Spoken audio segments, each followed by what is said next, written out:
Good afternoon, you ruddy lovely people. Could Tottenham Hotspur hijack the Mbeumo to Manchester United deal? Well, if you believe the rumours and reports that have been going around social media in the last 24 hours, you'll think that we definitely can. It is a very real possibility, especially if we appoint Thomas Frank this week. One phone call is all it might take from Thomas Frank to convince Mbeumo to join us over Manchester United, because not only will we have Champions League football to offer him that Manchester United can't, he'll be able to work with a manager that's got the best out of him over the last few years. The manager that's made him a household name, that's made him the player that he is, and playing in a similar system to the one he was at Brentford, he's pretty much guaranteed to do well. Whereas Manchester United have a reputation over the last few years of ruining players that have great reputations before joining them. The first one that springs to mind, Jadon Sancho. You're looking at Anthony, did so well at Ajax, then went to Man United and it all fell apart.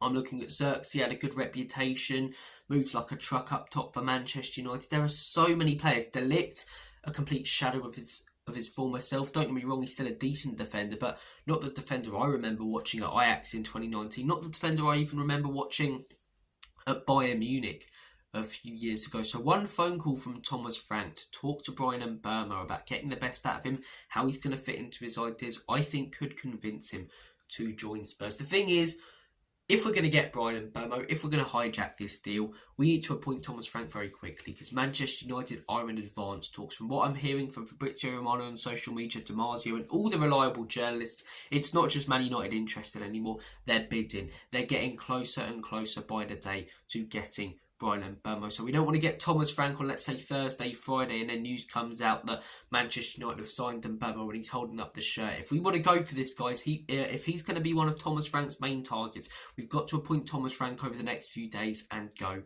in for him. Personally, he's a player I have been banging on about for a long time. I think he's versatile, he's skillful, he's one of the best players, not just in the Premier League, but I would argue in the world when it comes to cutting inside and putting the ball in the back of the onion bag. You know what he's going to do, especially when he's on that left-hand side. He's going to cut in on his left foot and curl it into the bottom corner. Yet so many teams try and stop him and are unable to do so. I think he's very talented. He's got that pace and really just fits in to that Thomas Frank system. When they're playing, as I say, high pressure football, expansive football at Brentford, when Thomas Frank's Brentford are going up against a lower table side, he still scores goals. When they're counter-attacking a team such as the Liverpool, the Spurs even, a team playing a high line, he scores goals. He's good in the different styles of play that Thomas Frank has. He can work in a front one, a front two, a front three, or a front four.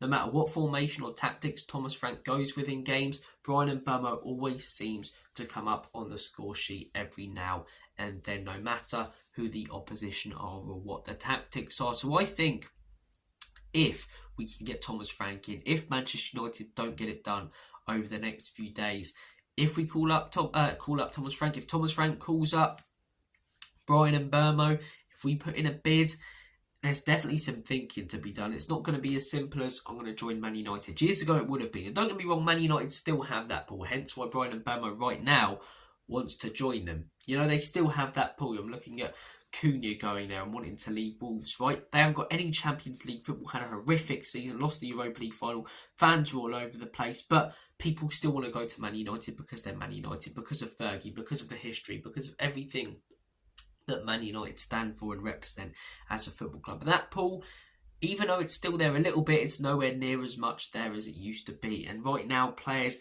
it's all about Champions League football for them. For us fans, when we won the Europa League, it was about winning the Europa League. But you could see for a lot of the players, it was about getting into the Champions League. For every ownership of every club, it's about getting into the Champions League. Champions League football is massive. All the players, as I say, want to play in the top competition, and we can offer that to Mbeumo. I don't think he'd join us if we had Ange. I don't think he'd join us if we appoint someone like Marco Silva. But if Thomas Frank comes in, who's the current front runner and that looks likely, I wouldn't be surprised if we can hijack this deal. I really wouldn't. Guys, comment your thoughts and opinions. Do you think we'll sign Mbeumo? Do you think it'll be too late when Frank comes in? Would you even like Mbeumo? Or do you think there are better options out there? There are players like Eze who have been linked with the club for years. Someone who I'd love. Maybe you guys would prefer him. Let me know all of that fantastic stuff in the comment section down below. We are also being linked with Juventus centre-back Gati at the moment. I mean, this geezer's a beast, isn't he?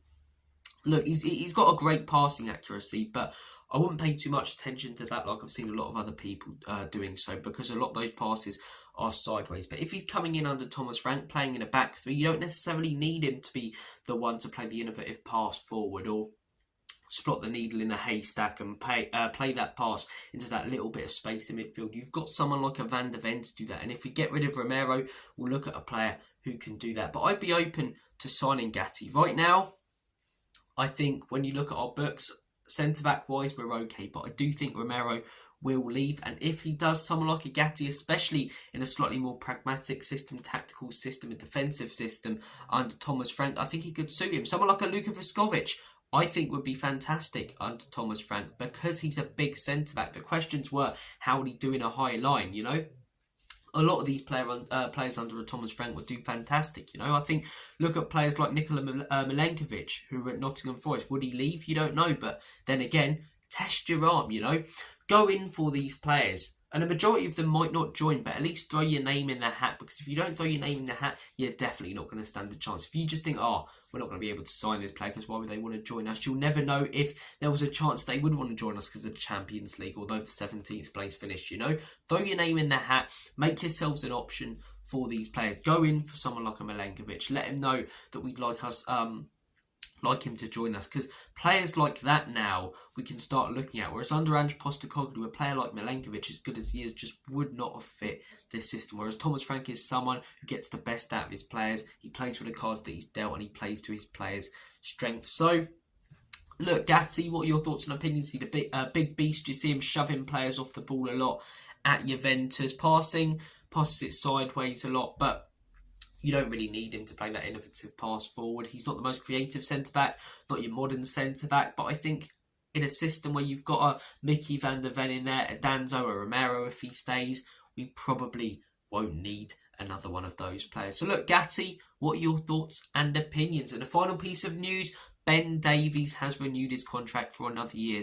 He was reported to be one of the players who was pretty disappointed with Postecoglou, and if Postecoglou was going to stay, was going to leave. It seems like most of the players, especially when you look at their messages, are gutted that he's leaving, and all the reports coming out from a lot of top journalists that could be some sort of player revolt or overthrowing. But as I say, Ben Davies seems like one of the ones who's probably fairly happy that he's gone, and we've renewed his contract. I've seen a lot of people saying this shows a lack of mentality, this isn't good enough. Look, if we're renewing his contract to come straight into a back three or even a back two next season and play 50% of the games, then you're right.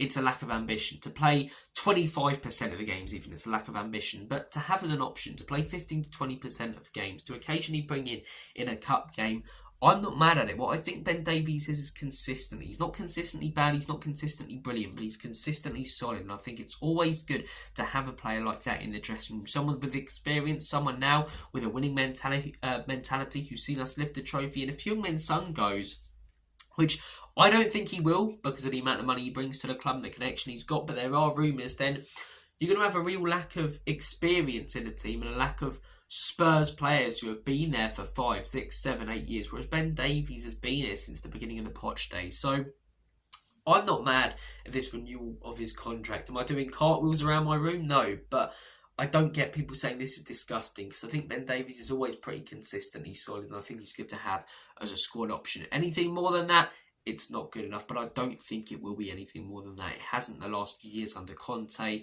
under Nuno, even under Ange, and I don't think it will be under Frank, under Silva, or whoever comes in next. Guys, I'm going to make like a banana and split. Take care of yourselves. All the best. God bless you all. Have a smashing rest of your day. And as always, come on you Spurs.